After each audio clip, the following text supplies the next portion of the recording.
But anyway, yeah. So Brienne, yeah, she going back to this episode. We're going back to this episode now.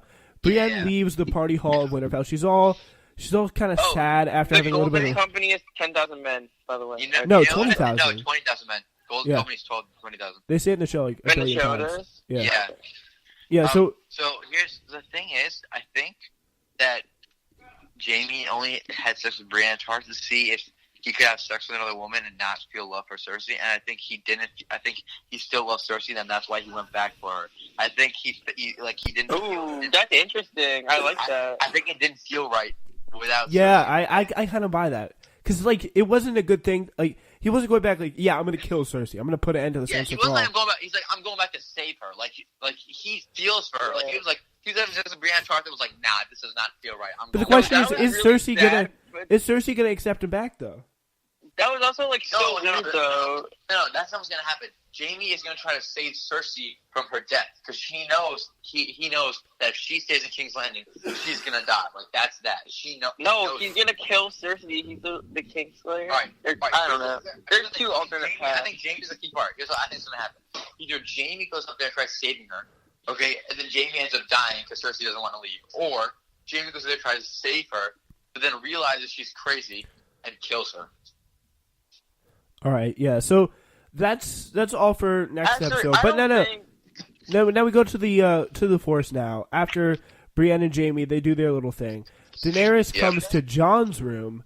And they try to get on, but the auntie feel is just not leaving. Yeah, they were kissing like no. They were kissing like they didn't give a shit.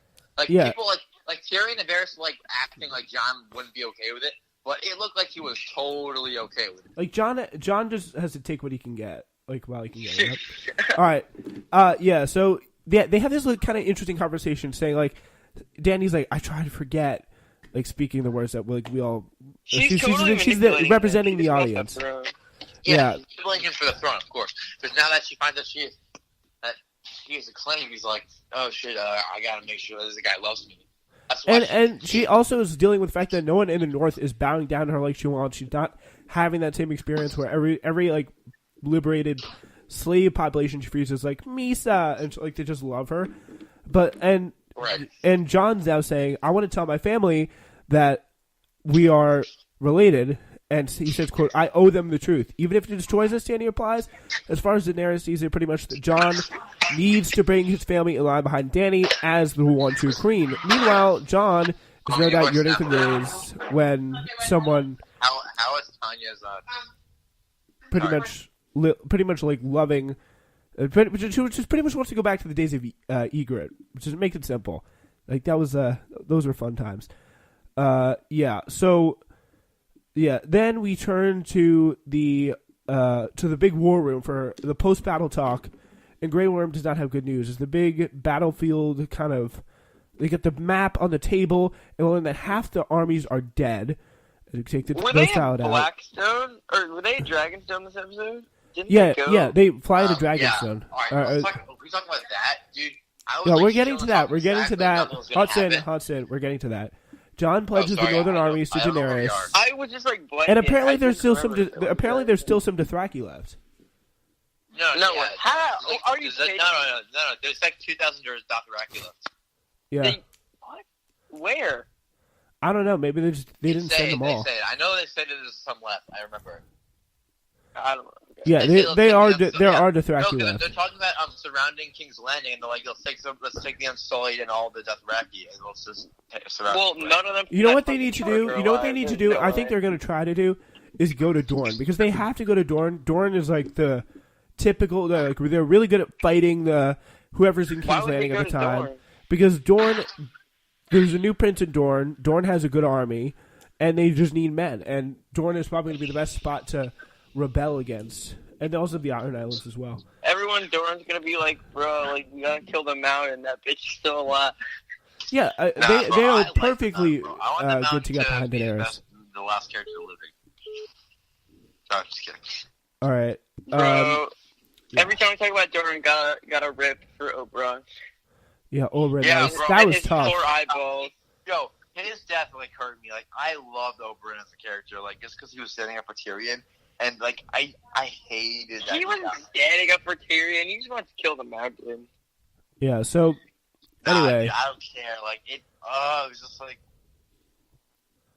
Anyway, yeah. Can we talk about this moment here when Jaime and Tyrion, they're having a brotherly chat about whatever they have a chat out, and then all of a sudden Bronn comes in. He's been paid to kill the brothers, but savvy Tyrion offers double the offer, promising Highgarden to Sir Bronn if he lets them live in the situation. Personally, I was waiting for Jaime to come up and just stab Bronn in the face. Like I don't know about you guys, but Bronn should not be alive anymore. Like I don't like him alive anymore. I just don't.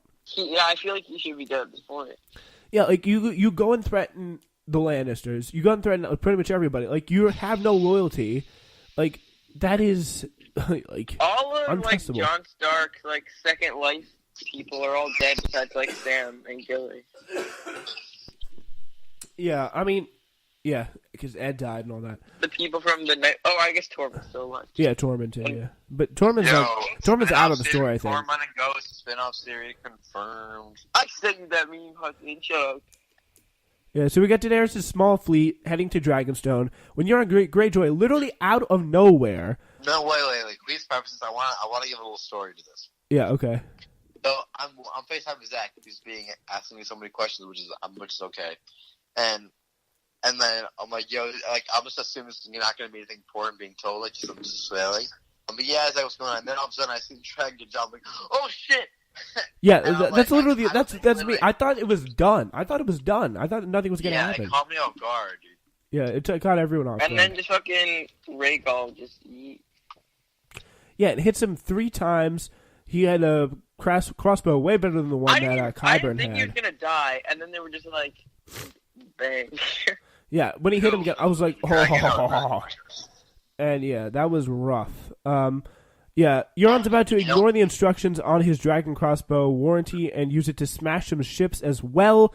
Daenerys' fleet is obliterated. Missandei goes missing in the hubbub, and the rest of the crew are washed up on the shores of Dragonstone, pretty much defeated at this point. And then finally, Euron's back at King's Landing literally in 2 seconds. Cersei's preparing to fight, and she's got Missandei. That's not good. Like, Missandei is like her only friend left after Jorah's dead. Well, Grey Worm was kind of a friend. Grey Worm, yeah. But like no ice, no nothing. It's totally empty. He's kind of an ice. He's kind of an icy guy. He's not the. Wait, where did Daenerys get her fleet from? Yeah, where did Daenerys get her fleet from? I think from the slave masters. Back in She gets that many boats from the slave masters. Yeah, I guess I don't know. I'm sure there's. No, it's Iron Island. It's the fucking. Oh, that's true. It's yeah, and apparently though. But like before they were taken over by Euron. Yeah, but no, Yara retook it back now that Euron's in King's Landing. Guys, Theon's still alive. Shut the fuck up with him. I'm pretty sure he's not alive. Yeah, I'm pretty sure his body literally burned. Yeah, so. Yeah. It was literally just like, okay, like later, Theon, like nice knowing you, bud. Yeah, Daenerys. I hate Bran, honestly. No, how do you hate it? I don't hate Bran. I think so Bran... annoying. Yeah, he's fucking weird. He's like, oh yeah, like I could see stuff, and then like sometimes he can't. It's basically just like a plot device at this point. Yeah, it's like oh yeah, this character doesn't know something important to their arc. Oh yeah, Bran knows it. And then sometimes he doesn't know it. It's weird. Oh yeah, the guy that knew this information that was important to this character's arc is dead. You know who knows it? Bran. Yeah, it's just that simple. So, it's like their way to get speaking of it, we're going to head now to Winterfell. Jaime ruminating by the fire, thinking about life. Brienne sleeps in the background, pretty much telling that they've done the deed, as they say. Yeah, Brienne's awake. Jaime's bounced out in the yard. Brienne is going to get her heart broken, but it's just so bad. You think I'm a good man, Jaime says, using Bran as a surrogate for the entire Game of Thrones audience. I pushed a boy out the window and crippled him for life for Cersei. I strangled my cousin with my own hands just to get back to Cersei. I would have murdered every man, woman, and child in River Run for Cersei. She's hateful, and so am I. Wow. Yeah. So, speaking of hateful queen, we see above the gates of King's Landing, Cersei has Missandei in shackles, a dozen of the dragon crossbows chained on Dany, Tyrion, and Grey Worm, and the rest of the Slim Pickens unsullied, like 40 dudes. Wait, really? Time out real quick. I just want to say, I do not like how they portrayed Brienne this episode. Why? Like, I feel like Sir Brienne Tarth, and they made her portray her like a woman, and I don't think she was portrayed like that. Dude, like, she's gone through so much, and then, like, she gets shown affection for, like, one of the first times in her life. I feel like she kind of gets to be like that. Yeah, like, I mean, she's it's kind like, of weird, though. because in the beginning of the... She was literally just knighted, but, like, I don't know.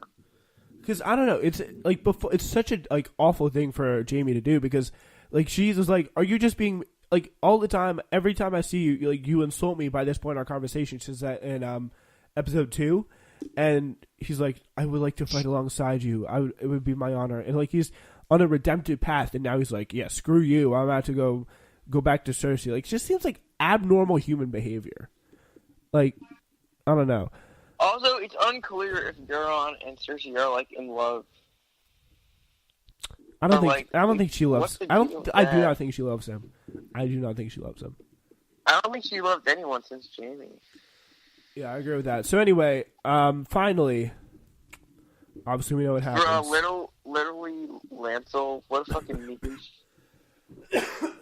Yeah, we know what happens in the last minutes of the episode. Missandei beheaded. Rest in peace, Missandei. Congratulations on great job doing translating. Yeah, Daenerys looking furious. Grey Worm, poor guy, looking like he's about to throw up. And yeah, what that brings us to... In Valerian, didn't she say, like, kill them all? No, she said Dracarys. Dracarys is like dragon fire, like, pretty much. And you could hear, like, I don't know, the dragon kind of responded to it. I thought something was going to happen there, but I guess not. Yeah. Yeah, Zach, what are you thinking for your next episode? What do you want to see happen? What do I want to happen, or what I think's gonna happen? Either, honestly. Okay. In my dream world, I don't think Jaime is gonna kill Cersei, because literally, like, the whole entire show is about sort of his change as a character from, like, this arrogant little douchebag to, like, the person he is today. So, like, having him slay a king would kind of just bring him back to what he originally was. I feel like that would be horrible. So, like, I really don't want that to happen. But what happened? I don't want Jaime to kill a king, man. I feel like that would just destroy his arc. Kill who? And a king. I guess in this case, it would be Cersei. You mean queen? Oh my god, yeah, queen. What the fuck? All right, so we're looking ahead though. No, we're gonna. Well, I don't know. All right. I'm not saying it's. I don't think he'd be known as a queen slayer after this. I'm not saying it's gonna be Cersei. That's also my theory that Tyrion will kill Daenerys. I think Tyrion will be known also as a queen slayer, and they'll both be like the No, I'm not. I don't know if it'll be. You have some crazy I don't theories. know if he'll. Jesus. I'm just saying I don't want him to kill any. There could be a scenario where, like, Daenerys takes. All right, it seems we literally just lost Hudson there. That's not good. There could be a scenario where Jaime has to kill, like, Jon Snow or something. I'm just saying I don't want him to kill any real... I don't want him to kill a king or a queen. I feel like that would just destroy his arc. I'm not really ready to say... I'm not really ready to say that any main characters are going to die yet, but I do say... I have my one prediction that Varys is going to die. I tweeted it out. # good riddance.